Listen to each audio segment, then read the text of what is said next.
do Jardim do Éden. E nós vemos o plano de Deus. Deus vai então, faz um plano para dar uma oportunidade ao homem de escapar da condenação a qual ele estava condenado, que era o inferno, que devemos dizer, ressaltar, que não foi feito para o homem. O inferno Deus o fez para Satanás e os anjos que seguiram ele, quando se rebelaram nos céus, não para o homem. Mas agora, quando o homem começa a fazer, ou dá ouvido a Satanás e não a Deus, ele agora está jogando no time de Satanás. E, naturalmente, passa a ser, está condenado ao mesmo local, à mesma condenação que Satanás e os anjos estavam condenados. Então, hoje nós vemos, trazendo para o dia de hoje, né, a necessidade do arrependimento. Ao longo da história sempre houve essa necessidade, ela nunca deixou de existir em momento algum. Deus cria o plano, Deus cria uma nação, né? Começa lá com Abraão, forma uma nação. Essa nação, o objetivo dessa nação era mostrar a todo mundo o poder, a grandeza, o amor de Deus. E como é que essa nação age? Em rebeldia, em desobediência, e Deus sempre disciplinando, né? Restaurando, perdoando. E todas as vezes que a nação de Israel se arrependeu, Deus perdoou. Mas por incrível que pareça, a nação de Israel jamais reconheceu o seu pecado, reconheceu o seu erro e se arrependeu, senão antes ser terrivelmente castigado por Deus. E nós vamos ver que Deus, Ele castiga, Ele disciplina quem Ele ama. Deus lida de forma diferente com aquele que é salvo, que é filho dele. Ele lida diferente da maneira com aquele que é criatura, que ainda não se tornou filho dele. A Bíblia diz que Deus disciplina ao filho a quem Ele ama. Em Provérbios está escrito isso lá, né? Então a gente vê que Deus, às vezes, a pessoa é ímpia e não se arrepende do seu pecado e nunca sai debaixo da condenação, nunca se livra da condenação do inferno a qual o homem foi condenado, porque a pessoa insiste em rejeitar o plano de salvação, de restauração daquele relacionamento entre Deus e o homem, para que esse homem possa ir para a eternidade, para morar com Ele, estar com Ele, continuar aquele relacionamento maravilhoso que havia antes, e na verdade agora até maior, porque nos céus com o Senhor lá, longe de todos os problemas aqui desse mundo. Então nós vemos que a necessidade do arrependimento continuou na história de Israel. 7 ciclos foram os ciclos de pecado de Israel, virar as costas para Deus e fazer tudo o que Deus falava com ele. Não façam, para que eu não castigue, para que eu não traga destruição sobre vocês. Israel, 7 ciclos, 7 vezes, né? Eles desobedeciam a Deus, né? E Deus castigava, eles iam caindo. Aí Deus levantava um líder que exortava eles ao arrependimento. Eles se arrependiam. Aí quando eles voltavam a buscar a Deus de novo. Aí quando estava tudo maravilhosamente bem, a terra produzindo maravilha, não tinha falta de nada, eles viravam as costas do Senhor de novo. E começava a cair de novo. Outra espiral, e ia mais baixo, mais fundo ainda do que a vez anterior.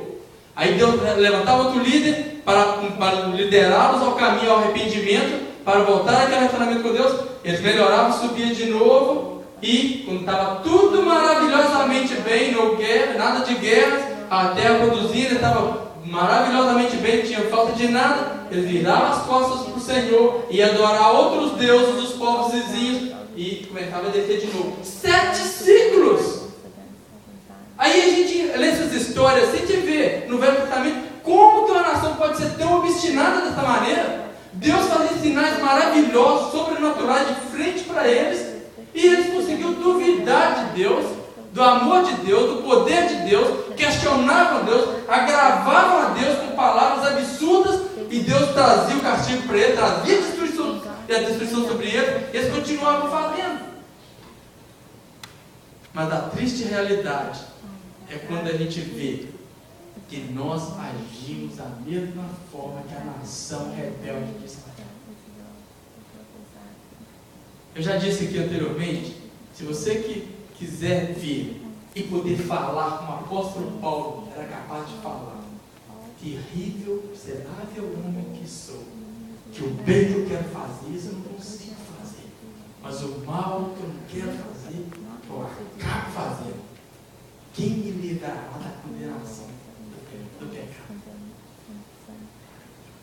Você vai falar como Paulo o dia que você deixar de achar que ele é um bom crente e que já faz o suficiente para Deus.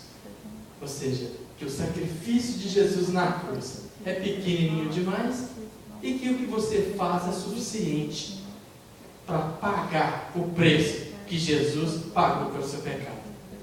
Quando você entender, quando você parar de olhar, de calcular o que você faz e passar a se perguntar o que eu deveria estar fazendo, mas não estou fazendo, aí você vai ver o quão omisso, negligente você é diante de tudo que Deus determinou que nós fizéssemos.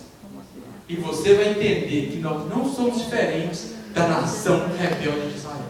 E por isso necessitamos de estarmos sempre dispostos ao identificar o nosso pecado, a nossa negligência, a nossa missão diante da obra do Senhor, do reino de Deus, que nós estamos nesse mundo aqui para construir até que Jesus volte e nos leve para o céu.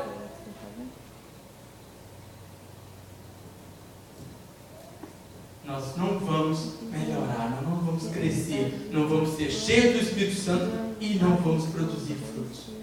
Até entendermos isso e nos arrependermos constantemente dos nossos pecados, da nossa omissão.